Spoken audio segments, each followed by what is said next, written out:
Hello and welcome to the first Heresy 3 talkie on the Bearfoot Miniatures channel.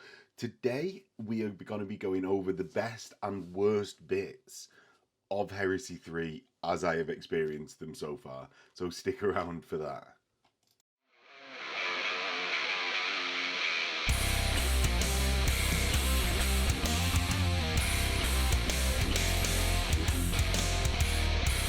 So we've been playing a couple of games of, or a few games of Heresy 3 in order to get content for the channel. So after those battle reports, the system seems less bamboozling, and I thought I'd give my initial impressions to everyone that might be interested, intrigued about Heresy 3 and not managed to have a game yet.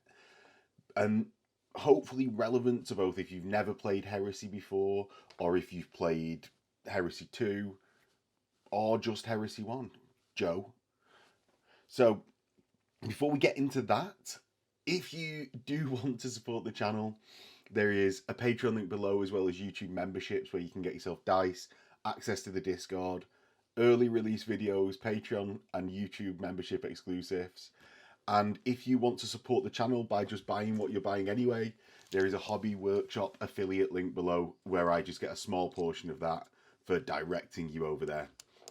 So the first thing, I'm going to start off on a positive note, because actually there's a large tendency of a lot of us to just constantly focus on the negative, and there are definitely going to be negatives to my thoughts on this edition. The first one, the Force Org chart. I initially was like, oh shit, this is gonna be just completely... I initially thought, oh, this is just going to completely unlock everything and people are going to be going wild, taking the killiest stuff around just without hindrance. Now, how actually our games have panned out is that we want to have more and more troop choices that have that key line rule, so that we can score objectives better. So actually the shape of the armies that are being created by this Force Org, and I suppose this is going to end up in 2 points, the shape of the armies aren't too dissimilar to what we were seeing anyway. In fact, in the last game that we played, the recorded one, I was on 3 troops choices, Phil was playing with 4 troops choices, and I thought, oh, I probably could have done with another troops choice or squad with line. So I think we're actually going to see more armies that look closer to that front of book artwork, because of how this is all going to shape out. So that is sort of the Force Org meshing with the line rule. Why do I like the Force Org chart? Or I suppose addressing the concern with the Force Org. Why do I like the Force Org chart? So it starts to break down the building of armies into sort of like natural command structures, rather than us having a limited number of HQs, like 3, and then that opening, or that having this number of slots that you can't exceed, and we're then just building to a limit and maximizing, say, the 3 heavy support slots. I mean, who was getting to 6 troops? If you were getting to 6 troops, well done in Heresy 2. But people building to maximize the points within those slots. Whereas now, because you've got no compulsion to take anything, but you're trying to take commands to unlock slots, and you actually do want to take some line to be able to score some points, I think it gives this natural like platoon command shape to the units. So the actual way that you structure your force and you think about your force, I actually think is a much more narrative way of doing it, because you've got your HQ that unlocks an auxiliary detachment, and I think it works really well, honestly. After a few things of doing it, Phil is still half bamboozled by it, but I, coming to grips with it more, I've started liking it. Now, what I haven't done is fully explored the prime slots, because the prime slots, that basically the spiky bits on the Force org chart, the spiky bits give you core traits. What I've been doing is using lots of the logistical benefit, which unlocks another slot. So I've been making life easier on myself by doing that. So that is not a completely maximized, optimized Force org chart that I've been doing. I'm sure that people could do that, but in the way that I've been thinking of it and looking at it and using that logistical benefit to make life easier on myself, I've been really enjoying it. So that is sort of the first like that I have, the Force org chart. And I suppose the first two likes, that line meaning that tactical squads have much more of a use. Now, on the flip side, the downsides, what I don't like, is that there is list-based scoring. So that, I suppose, includes line, but I'm not mad at it when it's a tactical squad or despoiler squad or breacher squad. I don't care if they score more.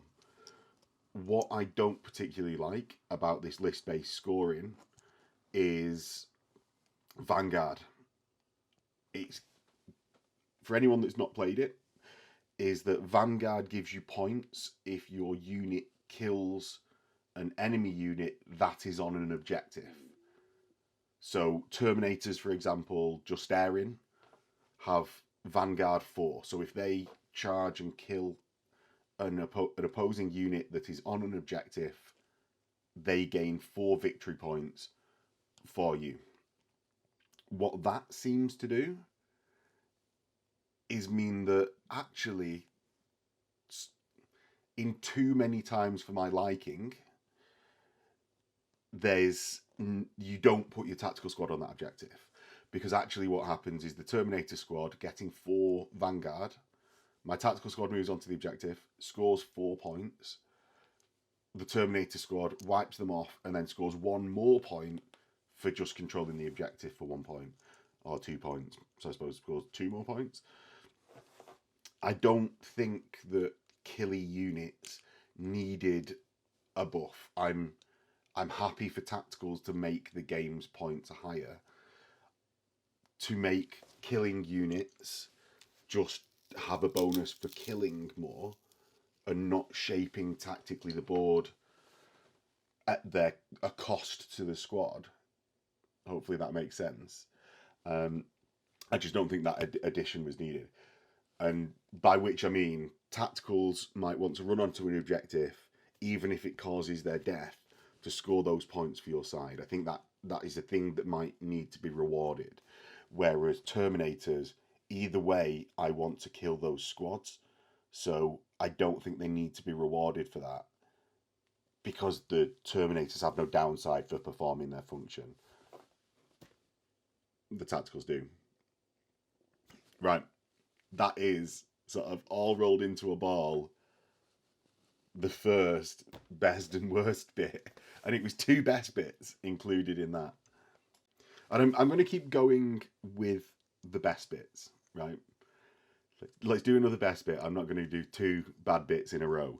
So the next best bit, how HQs have been simplified.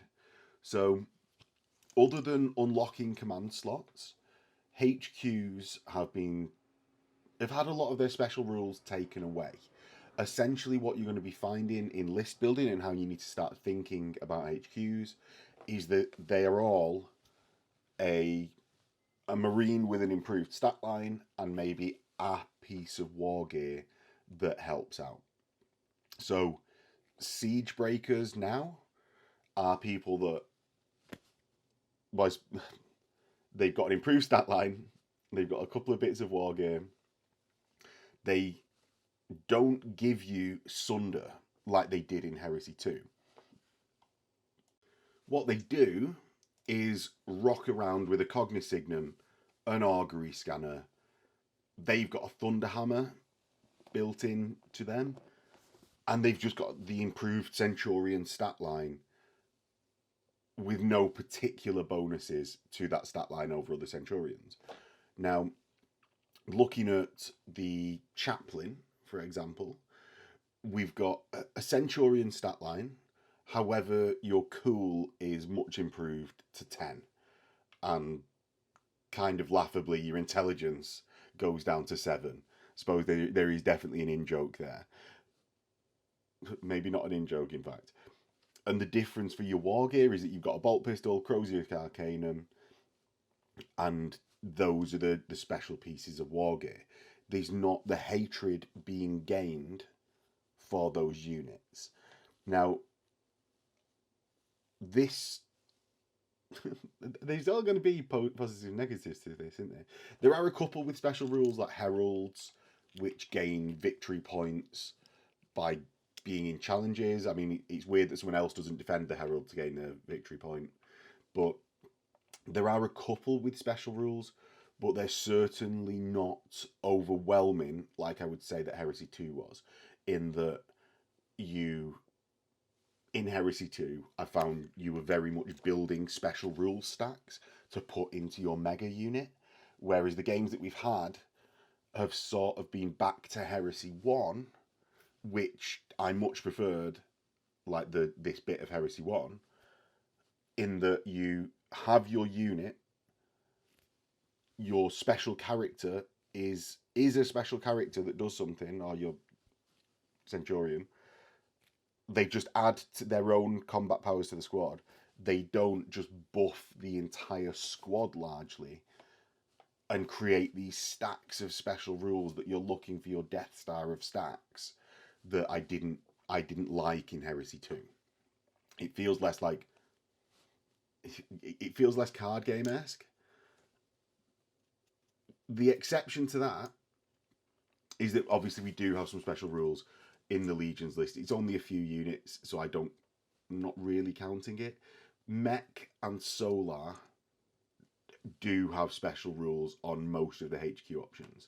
However, they've got a much more limited number of HQ options, and they're largely small buffs, like you guys have one more line. You like these orders that you can give to other units. And they've always felt a bit more able to do orders and stuff when they've had the Vox interlinks that have spread their leadership. It seems to fit. I know Legions would have their own command structures and able to give orders.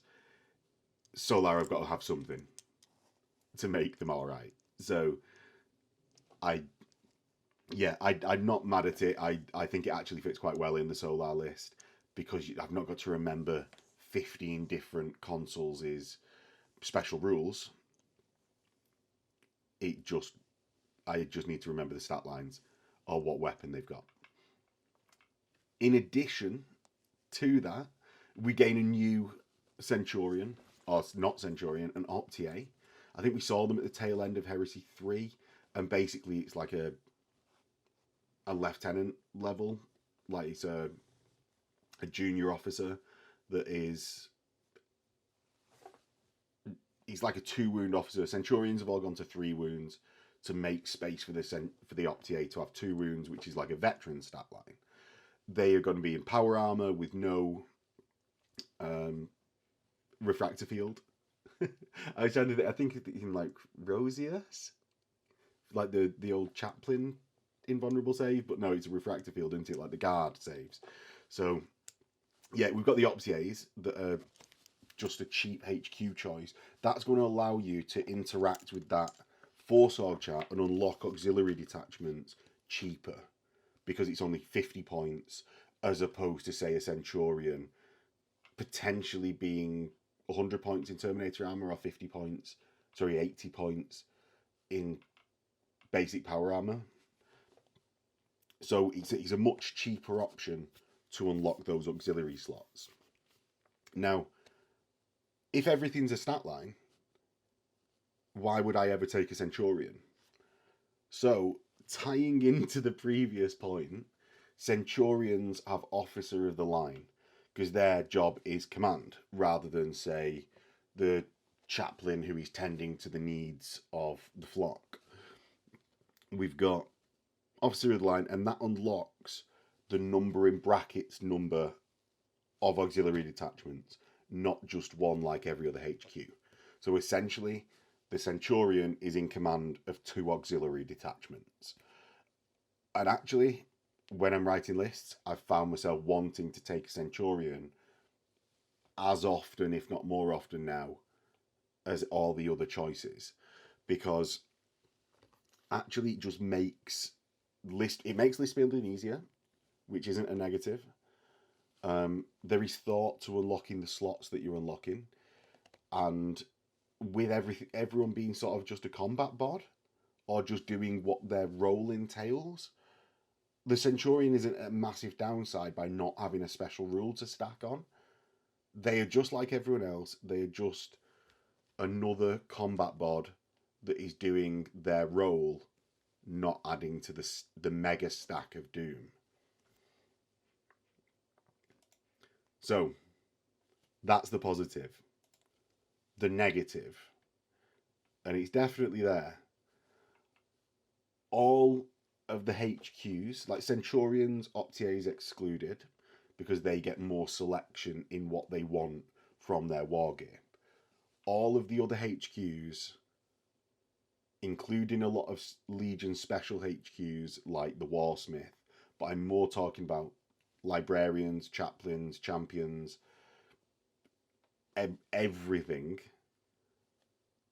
has got no real control over what their war gear is. It's essentially what is on the model when that Games Workshop sells. There is a slight caveat to that in that you can change pistols largely, but it does end with some of the models themselves being useless outside their role. So I'm still undecided whether it's an upside or downside. It's definitely a downside that you can't mess about with the war gear. To what extent, I think I need more games to say. Like, this isn't like a meltdown level of downside, I don't think, because, say, taking Praevians, I normally run a Praevian that they rock about with a Thunderhammer and shield, or fist and shield. Nowadays, they've just got a bolt pistol. They've got no combat weapon. But they're supposed to be controlling the automata, so I'm not particularly mad at it, because their job is there. It's just going to be this suction change on my brain to turn off the bit of my brain that goes, every character should be rocking around killing people.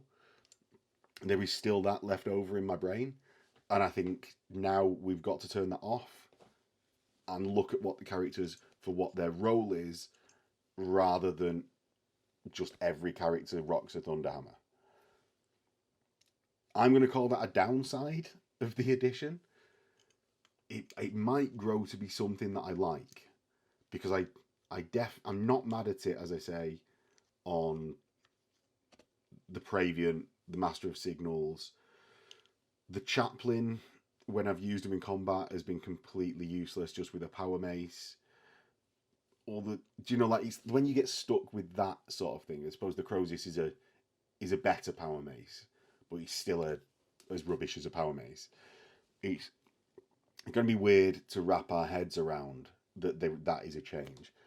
It's maybe something that they could communicate well, and if they do some communication on it, maybe it will like smooth over the angry spikes in my brain. But jury's out for me, and as I'm recording this video, that is in the negative camp for me. So, is what it is. No changes in war gear. and Warsmiths, what the hell, and everyone's characters.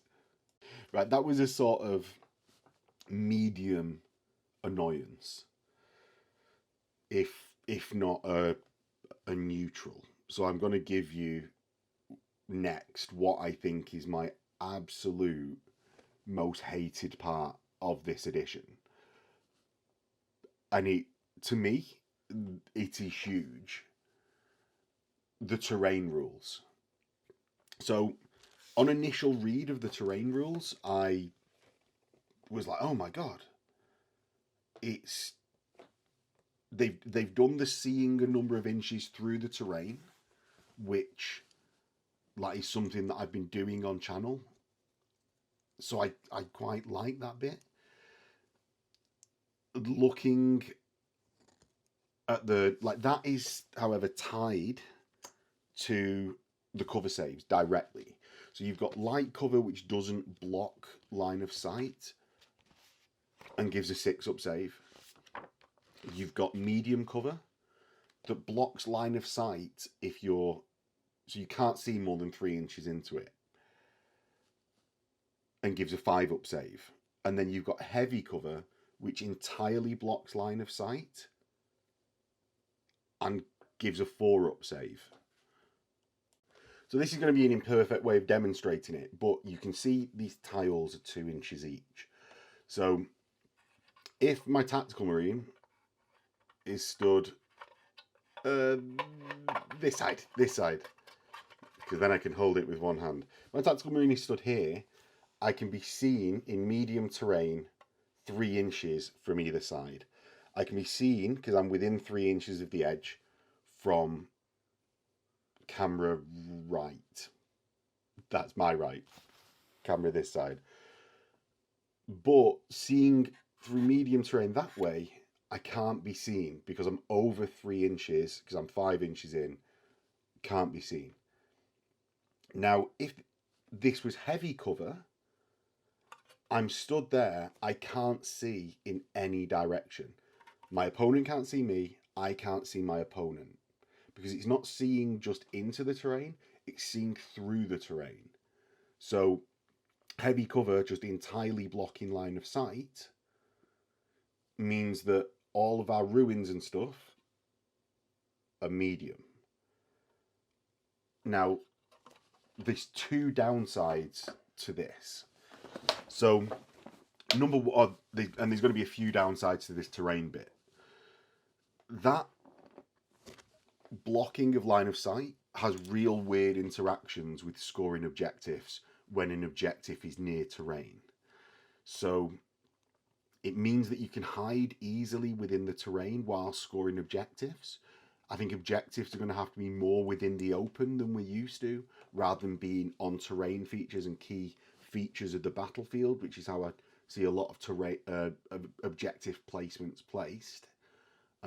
So I think it's going to result in less cool and iconic, like fighting over the hill or the bridge or the ford or whatever. I think it's going to limit where we place objectives. I think how that interacts, the numbers of the cover save and the distances that you see through, I am not someone that likes. And I know it's similar to Heresy 2, where ruins were 5-ups, trees were 6-ups. Heresy 2, the bits that I didn't like were that I found my board position relative to the enemy units, like distance between, was more important than my board position based on the look and shape of the terrain.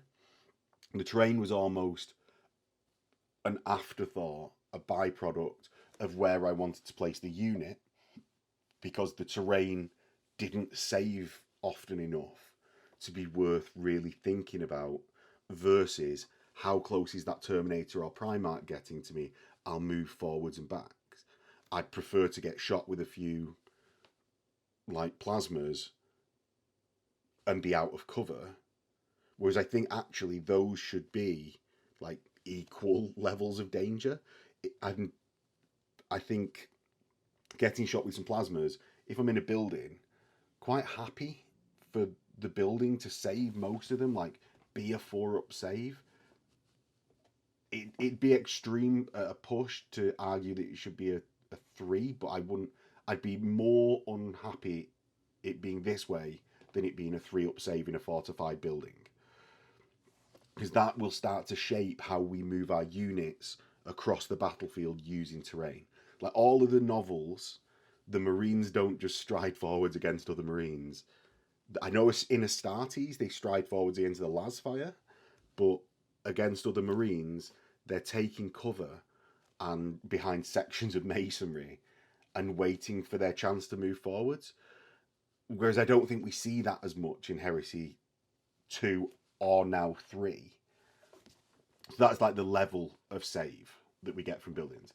How that intertwines with the level of visibility, yep, so we're going to get like woods and fields and stuff like that is going to be 6-ups. Ruins are going to be 5-ups. Having that number being 3 for ruins means that a lot of the time I'm going to have to start shaping my army list to include lots of artillery or bombardment things. Is that particularly a downside? No. I'm not massively against like having mortary things within a list. It just leads to sometimes when you've not... It's like vehicles in Heresy 1, going back to that. If you'd not brought enough anti-tank, sometimes there was just nothing you could do against your opponent's list. Didn't find it as much in Heresy 2, but in Heresy 1, there was just sometimes there was nothing you could do. I think it's going to feel like that when a tactical squad hides in a building and scores all game. It's going to just feel weird. You're not mad at the tactical squad because it's a tactical squad that's achieved something, but it just feels wrong. Like Phil, it happened to us in the game that we recorded. Phil wasn't particularly happy that he had to do that with his tactical squad. It won him the game. It felt weird because his squad that he's got bolters, they're Marines, they're meant to be shooting people. The course of action to take was just standing 3.1 inches into the building and hiding all game. So I don't like how it shapes the play. Whereas if the cover saves were higher, your tactical squad stands in a building, isn't as worried about that plasma fire coming in and destroying them. So it more equalises down to the level of the bolters, which are absolute workhorses in the novels. Yeah, so we've got that. We've got the distance seen through. We've got the level of cover save.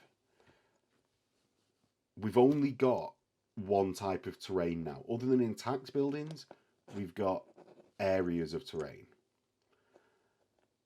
Now that leaves out a lot. And we've got difficult ground. That leaves out some vital pieces of the battlefield, which is like hills. I mean, are the bases of hills all difficult ground? No, it's open, but we've seen distances into buildings.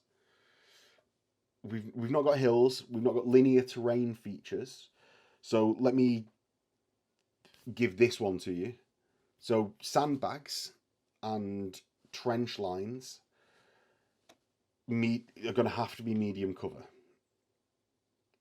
That might not sound too bad, but if you just randomly in previous editions put them on a base that makes them 3.1 inches wide, say like, is it the Wall of Martyrs trench network? Is going to block entirely line of sight through it because it's over 3 inches. So I think actually not weirdly at all, but I think they definitely needed more terrain types and to not tie them to these distances of seeing through. Now, luckily, I think it's a real easy change for us all to just to get on with. Or not even to get on with, I think it just entirely sort of fixes the system. Take area terrain, that with the distances seen through and the levels that they provide, and divorce them. So rather than it all being combined, you choose, because it basically says it doesn't prescribe what is what within this book. It just says here there's light, medium, and heavy. Do with that what you will. We're not controlling it at all. To me, it reads that a solid wall is heavy, a ruins is medium, and a light is woodland. But I don't think it works. I don't think it works. So I think we divorce, like what the fix would be, divorce the numbers from each other. So you've got light area terrain, which is like fields and stuff, 6 up. Medium terrain, 5 up for trees and stuff. Ruins, 4 up. And then your line of sight is based on the density that you think that building is. And you assign it no blocking of line of sight, 3 inches blocking of line of sight, entirely blocking line of sight. Because so I've got billboards for the table. To entirely block line of sight, they'd have to be heavy. But it's a billboard. Like, it's not going to give me area of terrain cover. It feels very weird. And even though I'm not looking for my 30k games to be an accurate simulator of warfare, like a super accurate simulator. What I am looking for them to do is give me a sense that this is war fighting that we see in the novels and makes internal sense. And I think the terrain rules are a big letdown on that. It's not something that I'm gonna like not play the game for, but to me, terrain rules are really important, and I think they were so close, and there is a fix to it. But it is obviously then changing rules of the game. So the next one that I like is the flyer rules. So flyers, do you know what? Is there a better order to this? I'm really sorry. I'm going to do another. No. Let's do it. Let's combine these. So vehicles. There's no longer a weapon destroyed chart. I thought I was going to hate, or not a weapon destroyed, but a vehicle damage chart, sort of. It's changed into giving statuses to the unit. So, of the statuses, like pin, suppressed, shot, routed, all of them applies to every unit. And vehicles gain them on glancing hits, and they take their hull point, they take the attacking unit's damage in hull points when they get penned. So a las cannon that's stationary with 2 damage is going to do 2 hull points to a vehicle when it takes a penetrating hit. When it glances the vehicle, you do a status. Now, this is both a good thing and a bad thing. It's much simpler than it used to be. So I think it's easier for people to break into. I thought I was going to hate that because I have been using that table for years, like a lot of us. I thought I was going to hate it. Actually playing it, it still feels like you're doing like weapon damages and things like that to the vehicle. Because you are affecting its movement, you are affecting its weapons. You're affecting its ability to react. Yes, the commander. So I like that you're still doing those effects to the vehicle. We just found it easier to resolve because of you're not rolling on tables either way. I don't think that's a bad thing at all. It flowed fairly easily within the game. What I don't like about this, so a downside of it, is, and this is why I wanted to do it before the flyers bit, vehicles only get rid of statuses on a roll of a 6 in the end phase. Now you can, which makes it basically impossible to get rid of those statuses. You can rock around with people with Battlesmith and remove those statuses. But I think actually that means like mobile tank warfare is largely dead. Like we're not going to be seeing tanks careening across the board. I think a lot of the time we're gonna see them near. We're gonna see them in their like tank bunkers with a few tech marines around taking off statuses. So I like the damage. It's the level of taking off those statuses is too hard.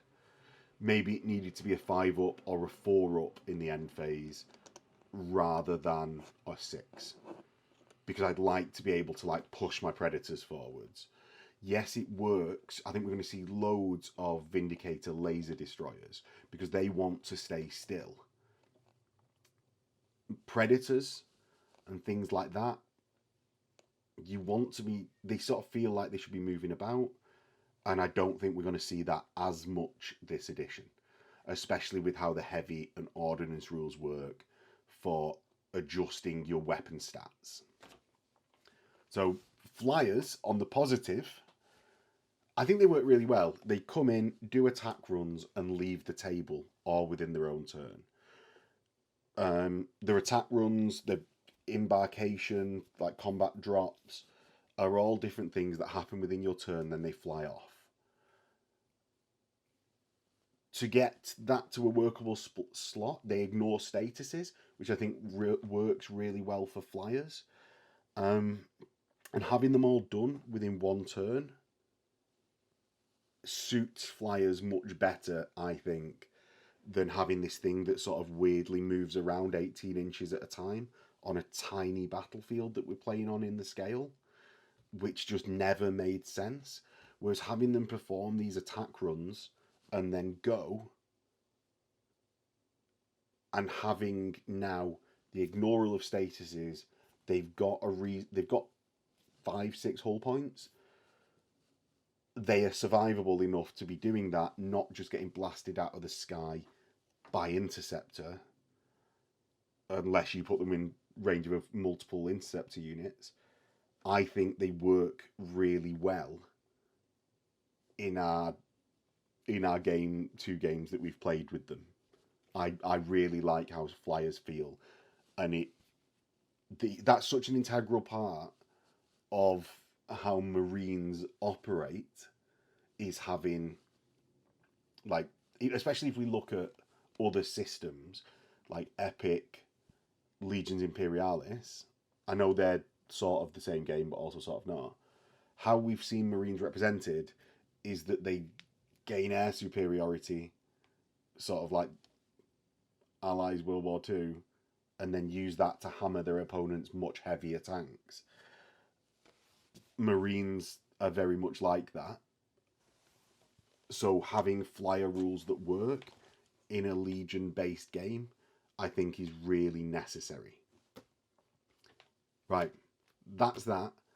I've got 2 more positives that I want to go through from the game. So we're coming out on more positives, because I've only got 1 negative left to do. And this is a very simple one for the first positive. Having all of the factions released straight away, which wasn't the case last edition, it shows that the priorities isn't just Marines. Marines are obviously the focus of Heresy, but to make a Marine feel like a mega soldier, you need the opponents to be there. Otherwise, like, if everyone's super, no one will be. So it gives that sense of scale to the Marines. It's like the Remembrances in Horus Rising. It gives the Marines weight and scale, and it gives us different approaches to be there. Now, Heresy 1, Marines were the worse off faction. It didn't matter so much because most 90% of the time you'd be playing Marines. Yes, when you played that Solar or Mech player, it was like, oh, I got hammered, or I had a much harder time against the Solar or Mech. But 90% of your games worked. Now, playing as a Militia or Solar or Mech player in Heresy 2, Marines were so much better. So it meant that every single game you played as the only Mech player at that event, as the only Solar player at that event, as the only Militia player at that event, like, every single game that you played, you got rinsed in less than 4 turns, I found. There were a few builds that did well, but you were very much limited to those individual builds. So I think it's a much better approach that they've taken to look at everything all at the same time. And from what I can see, the balance is much closer. I actually think they've got the balance of the units overall in the game, the balance of the units much better than Heresy 2. Like, obviously there's things that I don't like about the game, but when we're looking at unit profiles and balance between, I think it is much, much more positive than Heresy 2 was. A negative, we've got so many fucking weapon profiles. And I'm sorry, I'm going to do autocannons again. An autocannon is an autocannon is an autocannon. At the scale of game that we're trying to play here now, which is sort of to a company level almost, like, what are we doing worrying about 10, 12 different types of autocannon? It needs simplifying, I think. We shouldn't have fucking 16 pages of weapons. Very much, I think they need simplifying in a way that, well, they removed all the special rules from the Centurions. I don't think we'd miss them. Yes, we'd go, oh, why does my sword feel like an axe?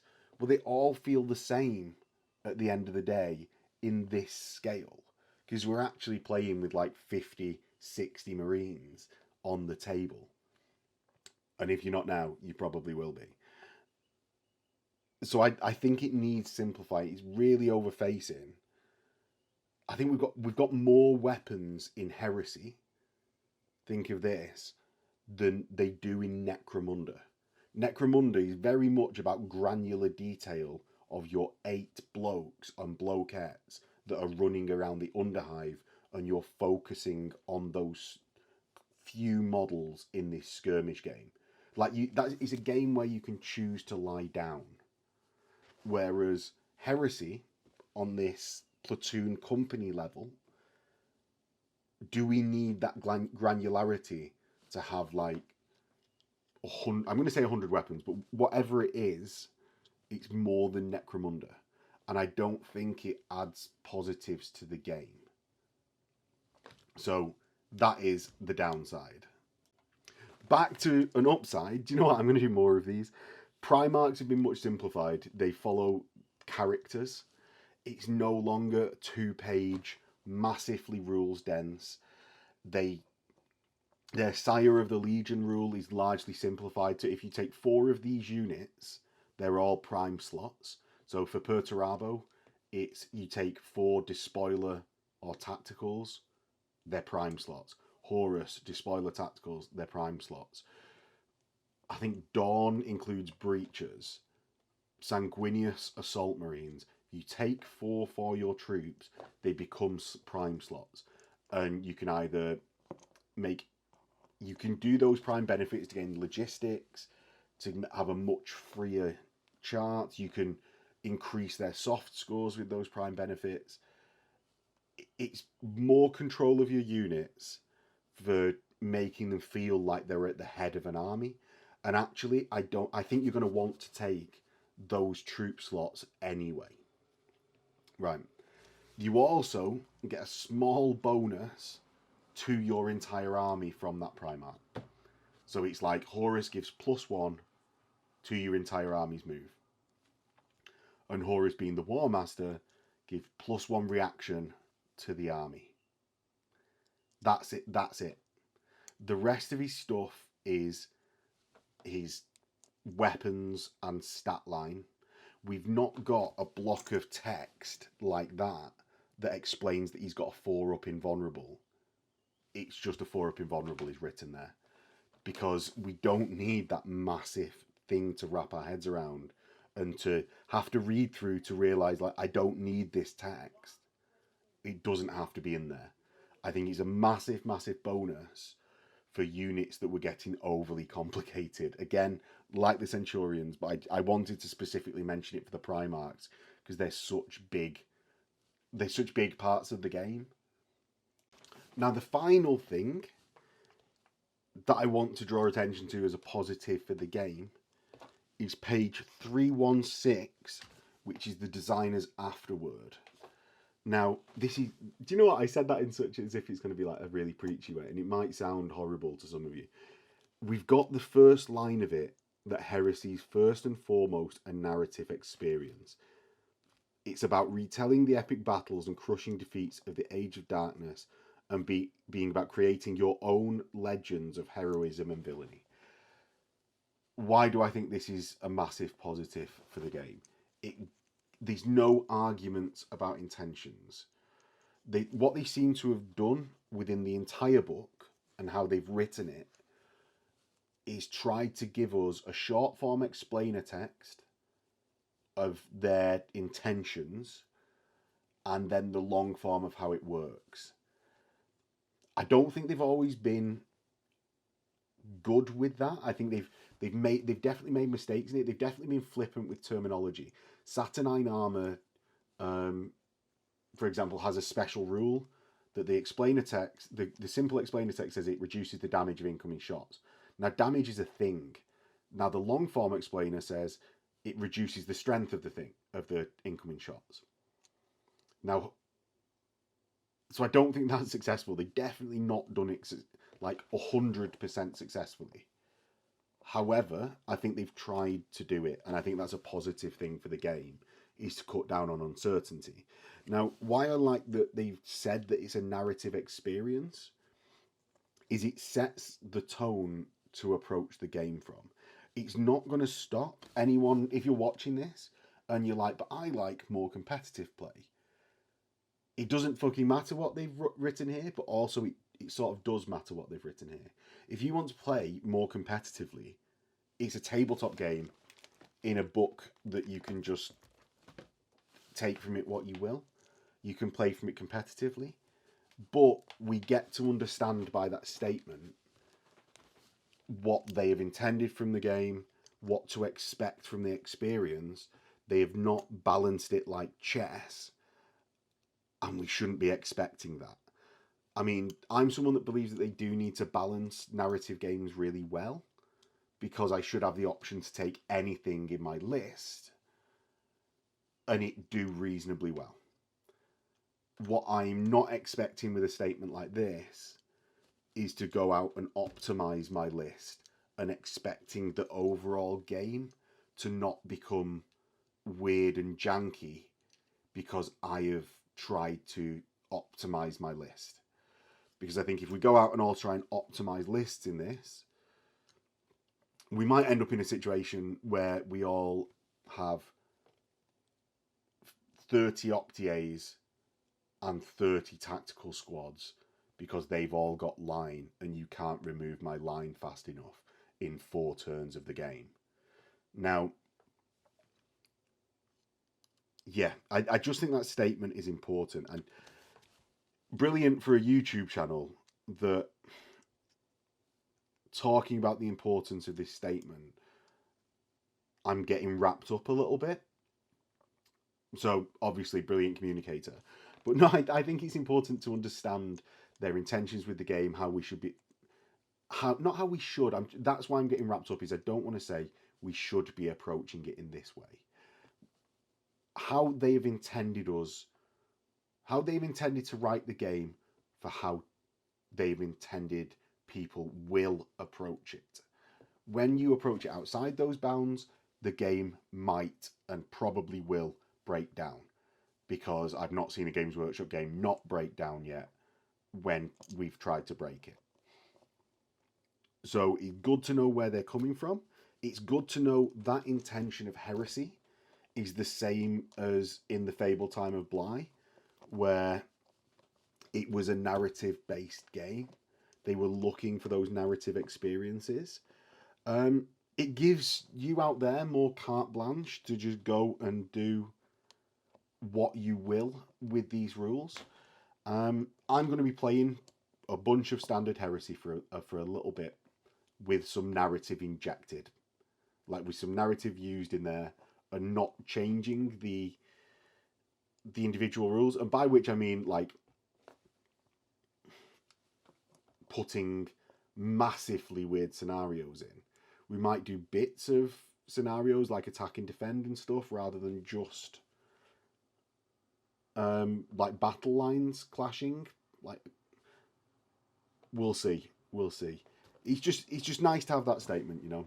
It's that the spirit of heresy being a narrative game is alive and well, at least within Games Workshop.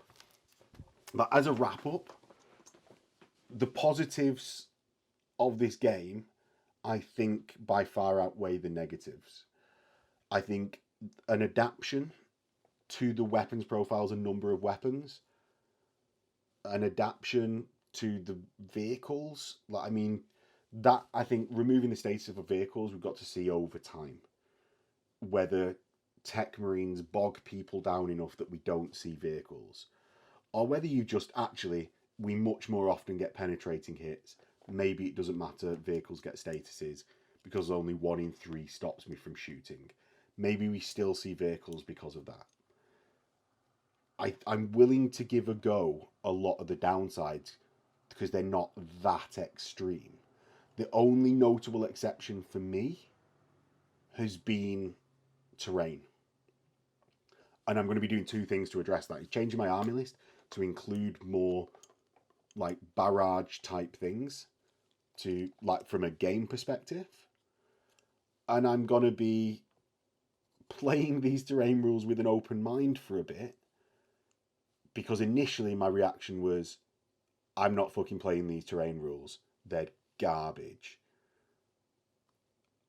But I think I need to play them more before I start messing around with them, like I ended up doing with the Heresy 2 terrain rules.